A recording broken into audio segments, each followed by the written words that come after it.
Thank you, Pelayo.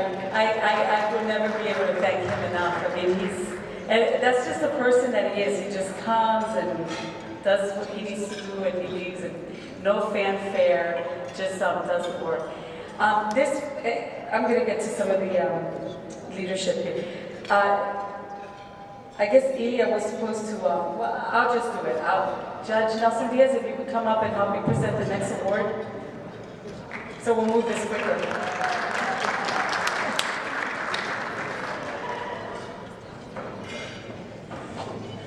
Congratulations, Pelayo.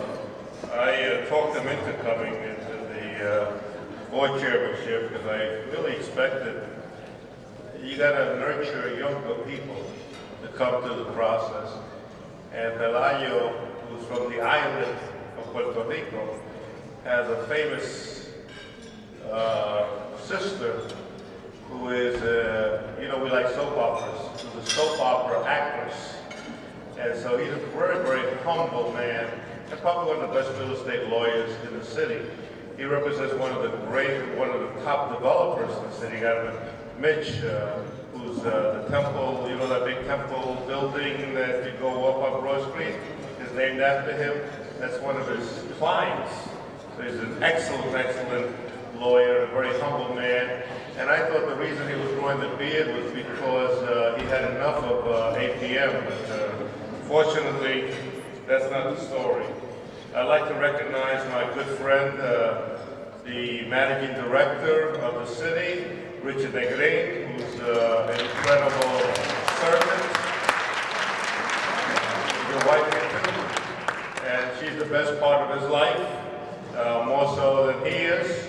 But he has been probably the only shining light, in my opinion, in the administration.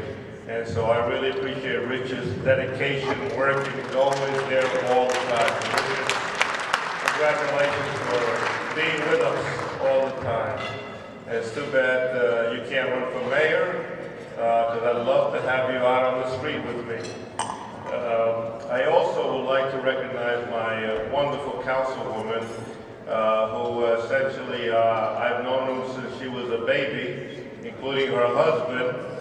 And we went through the Aspira and the Aspira development programs for so many years.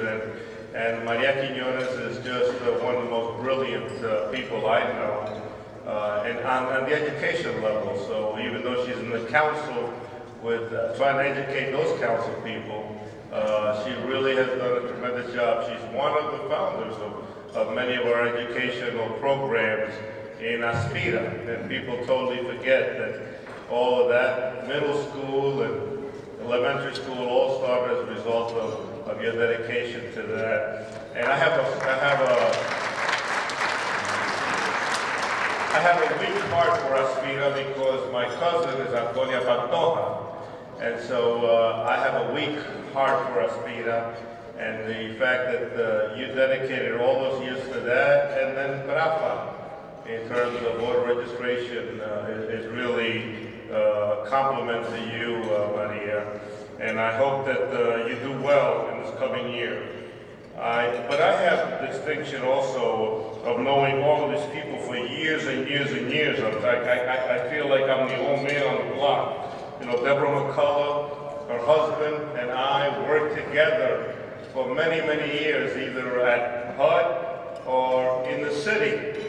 And Deborah is probably the most brilliant individual in helping us in the economic development of housing and housing opportunities. And Richard will tell you that if you're going to do something in the city, you first got to visit Deborah, because she knows where all of the elements of financing and opportunity are. And Rose Gray and her are probably more buddies than anybody else I know in the city. And then I saw John Cromer when he was a baby. John Cromer and I worked together in the Greater Philadelphia First Corporation back in the day.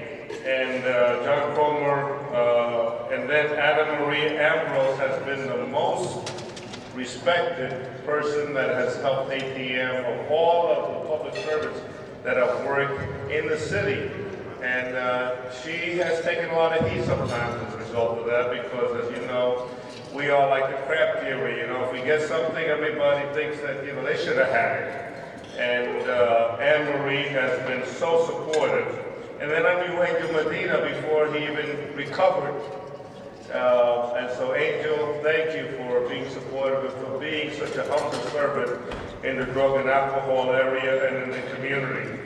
And thank you for the years that you gave Senor Cole. And you should show some of the soap operas. I think people will have a lot more fun. I'll sing some of them. But I have the distinction of honoring somebody that I know for 44 years. Diego Castellanos. He's one of the most recognizable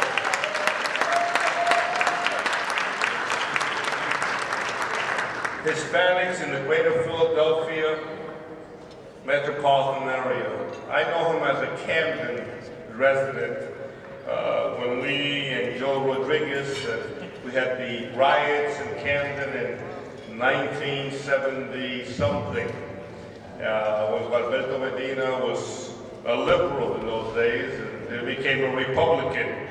But he was the leader of that community, and we recruited him to law school, and became a very prominent citizen in the state. And so that's how long I know him. I knew him with Joe Rodriguez, who we call a Guajibaro, because he's half Cuban and half Puerto Rican. His father jumped off the boat in Atlantic City. So he had no port of entry, Atlantic City, a Cuban. And he marries a wonderful Puerto Rican woman. She was the pillar of the Catholic Church in Camden. And Diego and I used to go to the church and see his mother, who was such a wonderful, so you got to know, Diego has been such an incredible person in my community, a good friend. His show is broadcasted in English. And everybody wonders why in English when you're talking about Puerto Rican panorama.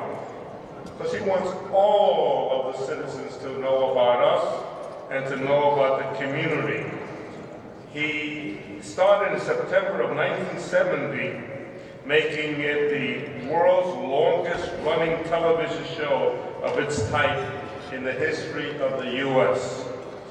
It so happens that in September 1970 was also the year that APM began. Asociacion was then breaking away from the Concilio. Somebody was asking me about what's the Concilio and what's APM. Was broken. They broke away with an organization called Asociacion, which was a nice social club where they had a license where we could go drink and get together every Friday. And from the drinking, this came about. So it's not bad to have a little bit of wine, you know? In fact, the Lord blessed it on the wedding in Cana, so, you know, a little bit of wine helps you. Castellanos is also co-anchor of the Puerto Rican parade, and he's been doing this for so many years. He's also produced and hosted a number of programs in Camden and Trenton. When I knew him, he was the head of the Bilingual Education Institute in Trenton. So you believe he was the authority in the Trenton area, went out and got his PhD, so everybody calls him Diego, but he's Dr. Castellanos. Brilliant man. And I remember when you had our first councilman, Angel Ortiz, and Juan Gonzalez, and me on the program, and we talked about everything but the opportunity to increase the participation of our community. But I'm so proud also that Angel has been an incredible also pillar of our community. Angel, thank you so much for all of that.